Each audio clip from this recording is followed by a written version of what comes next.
Chicken juicy pepper masala ரொம்ப டேஸ்ட்டாக இருக்கும். இது சப்பாத்தி கூட, நான் கூட, பிரியாணிக்கு சைட் டிஷ்ஷாக கூட வச்சு சாப்பிட்லாம். பாருங்கள், இது செய்கிறதுக்காக ஒரு 1/4 கிலோ சிக்கன் நல்லா வாஷ் பண்ணி எடுத்து வச்சுருக்கேன். ஒரு பெரிய வெங்காயம், ஒரு பெரிய தக்காளி, ஒரு பச்சை மிளகா, பெரிய வெங்காயத்தில் பாதி அளவு கட் பண்ணி வச்சுருக்கேன். அடுப்பு பற்ற வச்சுட்டு பேன் வச்சுட்டேன். ஒரு கரண்டி எண்ணெய் போட்டுக்கோங்க. சூடானோடனே வெங்காயம் கொஞ்சமாக பெருஞ்சீரகம் போட்டுக்கோங்க. சோம்பு கொஞ்சமாக போட்டுக்கோங்க. நல்லா வறுபட்டு வெங்காயம் கலர் மாறுற வரைக்கும் வதக்கிட்டு 2 ஸ்பூன் இஞ்சி பூண்டு பேஸ்ட்டு போட்டு நல்லா வதக்கிக்கோங்க. நல்லா வாசனை வர வரைக்கும்.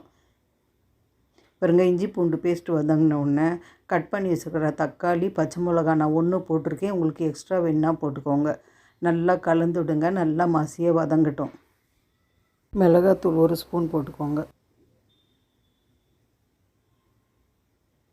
நல்லா ஓரளவுக்கு மசிய வரட்டும். இதில் கொஞ்சமாக உப்பு போட்டுக்கலாம். நான் கொஞ்சமாக உப்பு போடுறேன். தேவையான அளவு கடைசியாக செக் பண்ணி போட்டுக்கலாம். பாருங்க, நல்லா ஜூஸியாக வதங்கிடுச்சு. இப்போ வாஷ் பண்ணி வச்சுருக்கிற சிக்கனை போட்டு நல்லா வதக்கிக்கலாம்.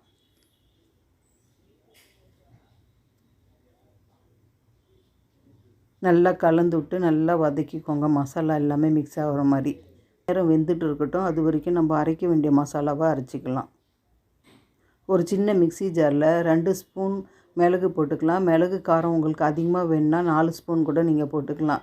பாருங்கள், இதில் பாதி வெங்காயம் கட் பண்ணி எடுத்து வச்சுருந்தோம் இல்லையா, அதை போட்டுக்கலாம். கொஞ்சமாக சோம்பு, பாருங்கள் 1/2 ஸ்பூன் சோம்பு, அப்புறம் கொத்தமல்லி கொஞ்சம் நிறையா நல்லா வாஷ் பண்ணி போட்டுக்கோங்க. கைப்பிடி அளவுக்கு போட்டிங்கனாலும் சரி. எங்கிட்ட இவ்வளோ தான் இருக்குது, நான் போடுறேன். கொஞ்சம் அதிகமாக போட்டால் டேஸ்ட்டு நல்லாயிருக்கும். பாருங்கள், இது எல்லாமே நெய்ஸாக அரைச்சிட்டு வந்தாச்சு.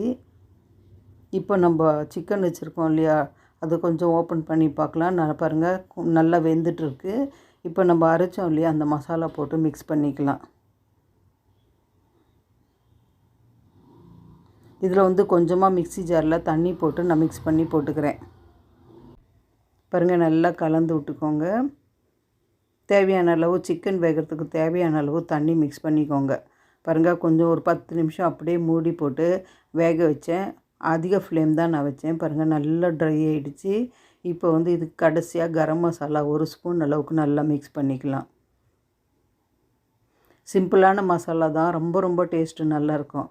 இறக்கிறதுக்கு முன்னாடி கொத்தமல்லி கொஞ்சம் பொடியாக கையிலே பிச்சு போட்டுக்கிறேன். அவ்வளோதான். அடுப்பு ஆஃப் பண்ணிட்டேன். பாருங்கள், சூப்பரான ஜூஸியான பெப்பர் சிக்கன் ரொம்ப நல்லாயிருக்கும். சப்பாத்திக்கு, நான்கு, இடியாப்பத்துக்கு கூட நல்லாயிருக்கும். பிரியாணிக்கு சைட் டிஷ்ஷாக வச்சு கூட சாப்பிட்லாம். இந்த மாதிரி நீங்களும் செய்யுங்க. ரொம்ப டேஸ்ட்டாக இருக்கும்.